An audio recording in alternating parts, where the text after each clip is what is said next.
feel like Christians are scared and want to take the easy way because it's easier for them to just believe that there's something that is all powerful that will protect them and love them no matter what. Hello, my name is Drew. This is my very first YouTube video. Kind of nerve-wracking a little bit, but I'm excited because it's a calling to talk about this topic. This lesson from the Bible and this verse completely changed my life, and that's why I'm super excited to share it with you guys. Most of what I'm going to be quoting is from a book, and the author is Rick Villodas. I don't know how to say that. Changed my mindset on motivation, on worldly desires, temptations, discipline, all of the above. He does a really good job at helping explain what the narrow path is and the steps that you have to take when you're going down the narrow path. I want to tell everybody about it, so that's why I'm making this video. And by the way, just to get one little thing clear, this is not another podcast, I promise. So this is a 5-day book plan that is finished. In the beginning, it says that, and I quote, "We learn that what the world prizes, Jesus devalues, and what Jesus applauds, the world rejects." Meaning that modern world has been seduced into a vision of thinking that what makes someone happy and fulfillment and what a good life should means good money, minimal challenges, how much fun you have.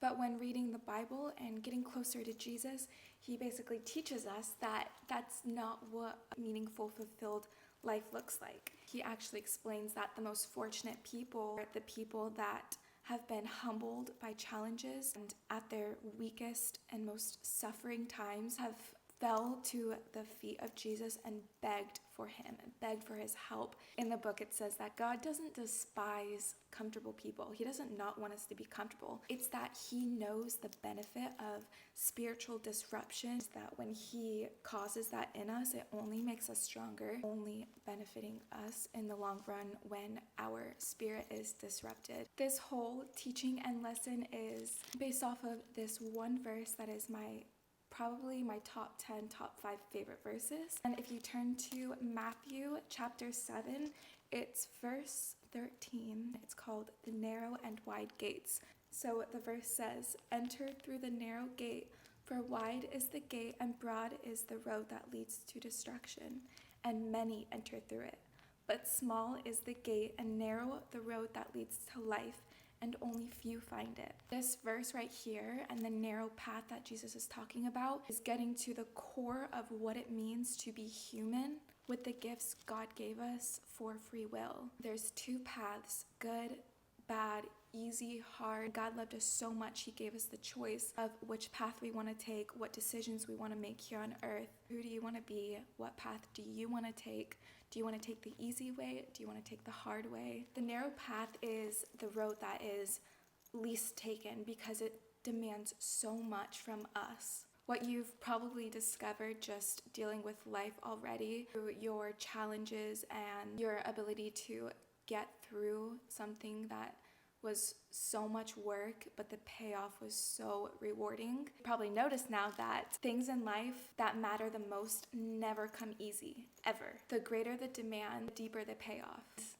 And the greater the challenge, the more profound and rewarding your joy when you've beat and accomplished that challenge. So the paradox of Jesus's way and the way Jesus wants us to take that narrow path is that the more we die to ourselves and yield and be obedient to Jesus, the more we come alive, the more our spirits come alive, the more we step into who we're supposed to be and who Jesus wants us to be. The Sermon of the Mount, that is essentially the best TED Talk in the world, and Jesus is the one to do it. The greatest leaders, poets, teachers, leaders of history have been shaped by this message. So everyone from Gandhi, Martin Luther King Jr., any historical figure and speech, Jesus' sermon on that mountain outweighed it by millions. He outweighs it all.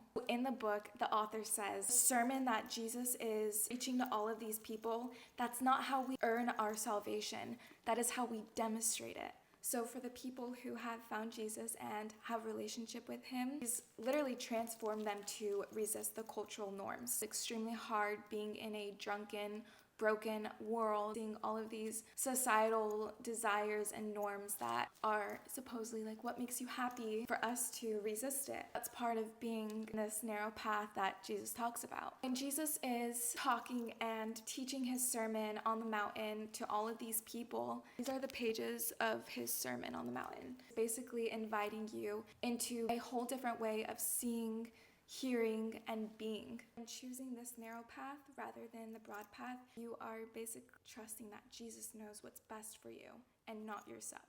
On Isaiah chapter 55 verse 9, as the heavens are higher than the earth, so my ways are higher than your ways, and my thoughts than yours. This world will say follow your heart, but your heart can be so deceitful. I actually find it quite funny. I have non-believers will comment and say stuff like, I feel like Christians or followers of Christ are scared and want to take the easy way because they're scared of what will happen, like life after death. It's easier for them to just believe that there's something that is all-powerful that will protect them and love them no matter what. That's absolutely not true, because when you choose to follow Christ, you are choosing that narrow path. I think that they're taking the easy way out by choosing that broad path because it's easier to not follow Christ. It's easier to drink and rather than resist when other people are drinking around you. It's easier to have sex before marriage. So all these societal norms that are all around you. For the people who go down this path, the narrow path, and resist from all of these temptations, are so strong. You are so strong. Being Christ-like is the hardest thing in the world. In fact, I actually do correlate the narrow path and the broad path as being the same as long-term and short-term gratification, because the narrow path, if you think about it, it's basically long-term gratification, and the broad path is short-term gratification, because the people who go down the broad path, they're choosing all these things that'll make them happy instantly, but the end of that road, it's sad and it's lonely and it's away from God, and they're not gonna like the end of that road. But the narrow path is the long-term gratification. You're saying no to all these things in the moment that are super hard to say no to, but long term, that's is really going to fulfill you, make you happy, the end result that you are striving to attain. There's light at the end of that path, and it's Jesus. Okay. Anyways, that's the end of my rant, and I hope that every single person attains this unattainable path that is super hard to achieve perfectly. Yeah, Jesus loves you, and thank you so much for listening to my rant. Okay, bye.